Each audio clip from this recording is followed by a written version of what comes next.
everybody, welcome back to another episode of Debt Collection 101 here on Arbeit. Yes, we have a great episode today, right? Yes, we do. We're talking about recruiting, and who better to talk about recruiting than our recruiter? We have Kim Schultz from Acara. Is that right? Yes. Thanks for joining us. Thank you for coming in. Having me. Yeah, no problem.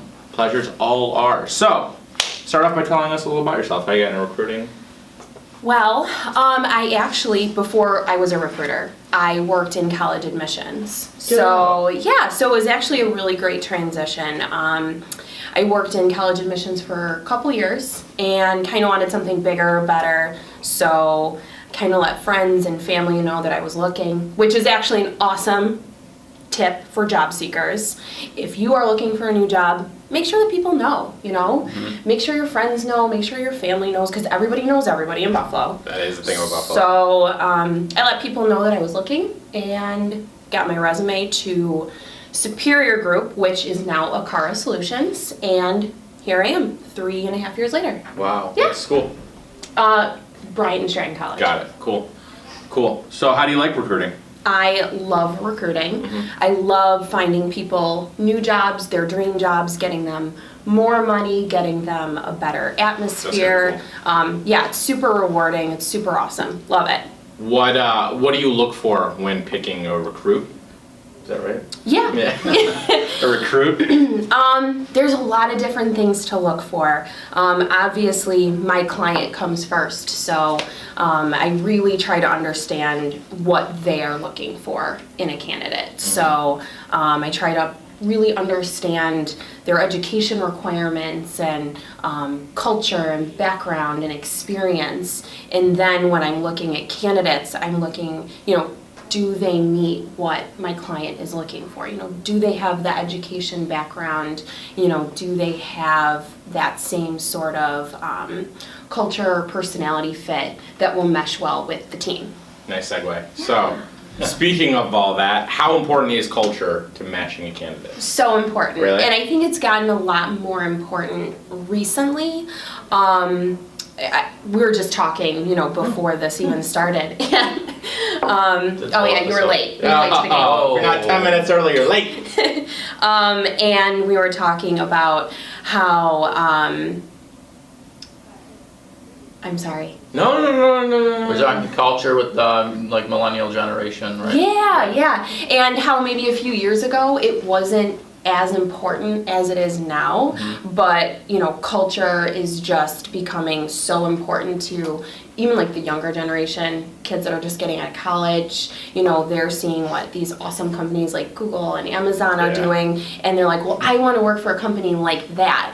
So I think companies are slowly starting to integrate some of those really cool features that bigger companies are doing. How do you know a company's culture? How can you gauge that?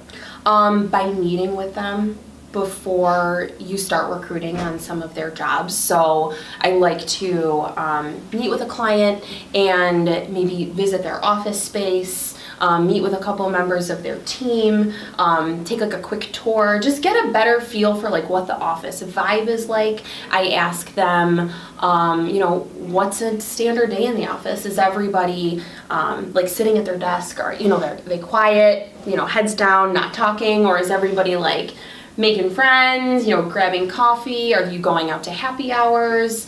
Are you, doing bowling on the weekends? Big bowlers.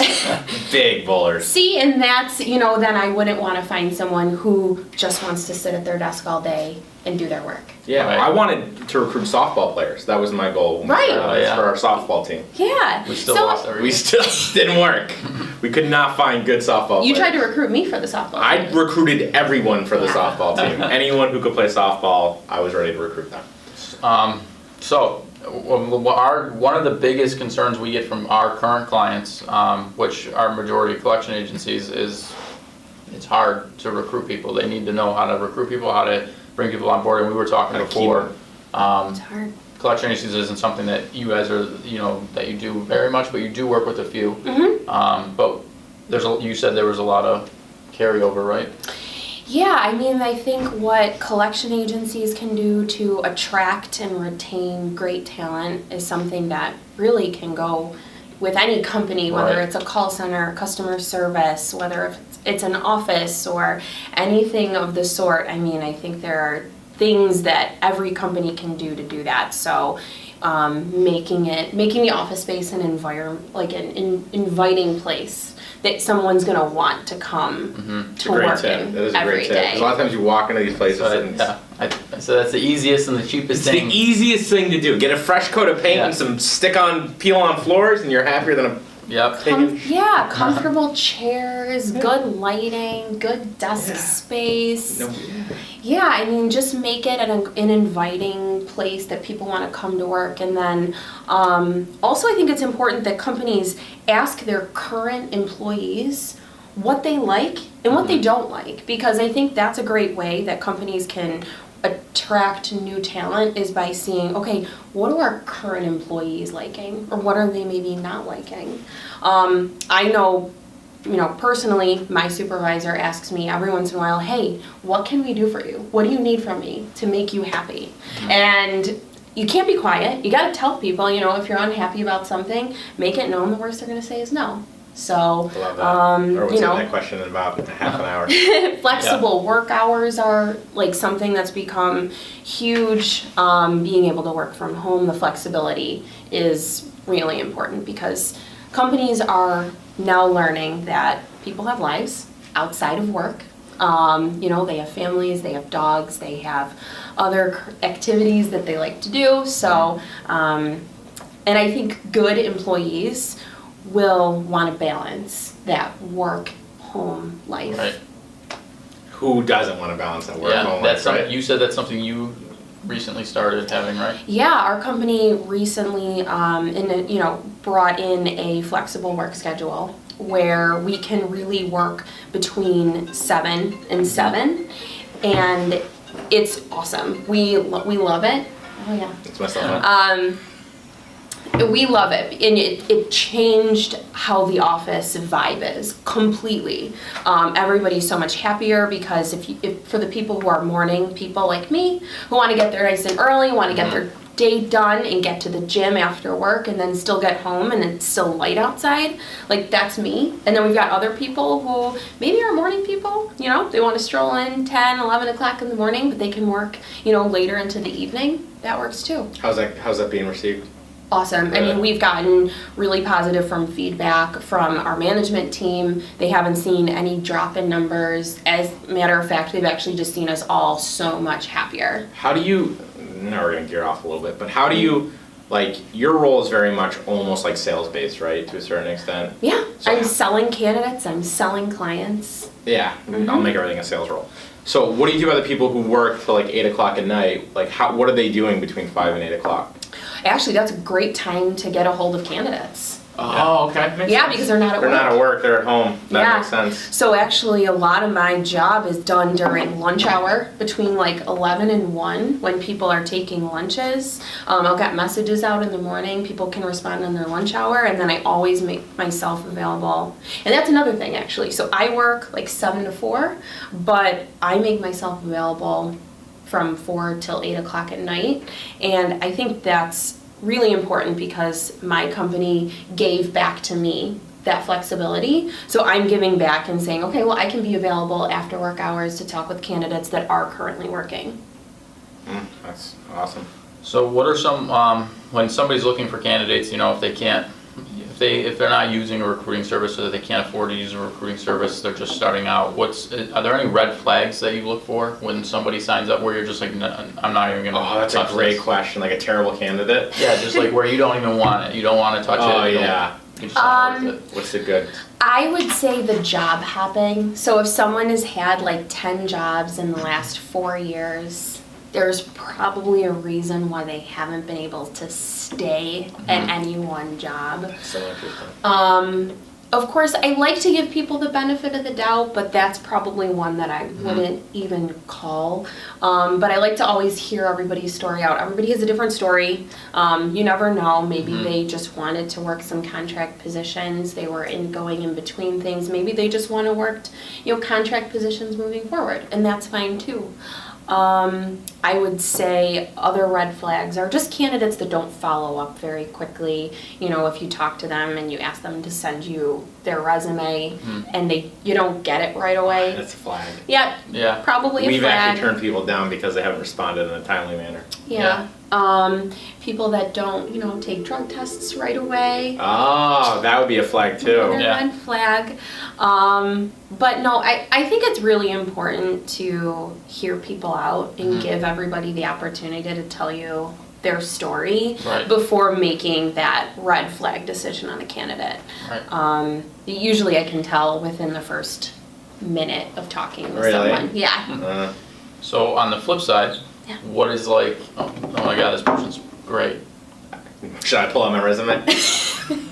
Yeah. I couldn't contain that one. You know, there's a lot of things that people can do to make themselves stand out. Complete opposite of everything that I said. Someone that's got strong work history, you know, they've Supplies a shown, drug test up front. they can demonstrate, they can demonstrate they've stayed at a job, that they've maybe progressed through a job. Like they started off in one position and then they were able to grow and take on bigger and better roles. Someone who's quick to follow up, you know, gets in touch with you via email, phone, text. Someone who's not afraid to be a little bit aggressive during the job search, because I found that those candidates are the most likely to stay with you in the process, and if you offer them a job, they're going to accept. What's the average length of time? So, like, you hear a lot about people like job hopping, right? And it's like a trendy thing among millennials. job Like, hopping, yeah. how long should someone stay at a job? That's a hard question. Well, I I'm mean, glad I cracked it. well, I'll take myself for example. So actually, this with Acara, this is the longest job I've ever been in since I graduated from college 10 years ago. I've been with them for 3.5 years. But before that, I think it was between like 1 and 2 years. I was kind of bouncing, but I was also trying to find where I was a good fit. So I think you kind of have to take a little bit into consideration when talking to people who are just graduating college. And I think I understand that because I went through it. You don't really know what you want to do Right. when you grow up, Yeah. I guess you could say. People are still trying to figure it out. And grow up. You know, it takes time. It takes time. So I would say, and I try to tell people this, you know, give it a chance. Stick it out. Try to make the best of it. Try to learn from every job you're in. Learn something positive that you can take with you on your next journey. Wow, so optimistic. Every question was an optimistic answer. What's a tip for someone who's currently job hopping? How do they help themselves stand out? Job If hopping. someone's job hopping, then the first thing I tell them, and they're looking to leave their current position, Yeah. I will flat out tell them, you need to stick it Stay, out. yeah. You need to stay. You need to make the best of it. You got to figure out a way that you can be content going into work every day. I need you to stick it out for at least 2 years in a job. If you've been job hopping consistently, try to stick it out for 2 years. And then what we can do is you can take off some of those old jobs on your resume and eliminate them so it doesn't look necessarily like you've been job hopping. Awesome. Tip. Yeah. Pro tips. Yeah, wow, look at that. Got anything else? Yeah. Any final tips, or you got it? Is that it? Yeah, why should someone use a recruiter? Yeah. Boom, thought of that, not on the paper. Oh Good. no, that's a great question. Thank you very And much. actually, I think recruiters have gotten bad raps in the past for maybe being pushy or trying to get people into jobs that aren't great. We hated recruiters. We did. We Yeah. did, because they get the aggressive LinkedIn mailboxes. Yeah, I've got this awesome job. You need to talk to me right now. Yeah. No, and that's not. I think using a recruiter or an agency is actually really important because, especially for someone who's working. You know, you're working, looking for a new job. You can't do that Monday through Friday, 8 to 5. Right. But I can. I'm doing that 9 hours, 10 hours a day. 7 to 4, yeah. Yeah, I'm going to, you know, professional networking events. I'm meeting with companies all over the area. I know who's looking for what type of candidate. Chances are, if we have a conversation within a couple months, I'm going to have a great job for you. Yeah. Well, maybe not you. I Hopefully not understand- you. I understand that completely. I would not want me anywhere else. Yeah, you you'd can't have trouble spread this placing them. plague. Yeah, take them. Yeah. Well, that's it, right? Yeah, thanks for watching. I mean, basically, it's a collection agency. If whether you're a collection agency, whether you're a barber shop, whether you're a Software restaurant, startup. everyone has this problem. It's not It's just the biggest problem. Yes. Any company, any industry, anywhere Yeah. faces is I cannot find good employees. Yeah, I think a lot of companies just always, they like, oh, we're different. We have this problem, no one else does, right? And it's like, our problem's different. No, it's not. It's the same. It's across the board. Everyone has this problem. So, And you know what? You can't do it as well as a recruiter can. I know No. that sounds crazy, but like you think like, oh, I'm a great interviewer, I can do this. You can't. It's Yeah. just not true. You spend hours going through 50 interviews to find one person you like, right? Versus a recruiter will send you 5 people you do like, Right. and then an Emily. So I would highly recommend a recruiter. Yeah, so call me. same. We'll put Kim's information below. Cool. Thanks so Thanks. much for watching. See you next week. See ya.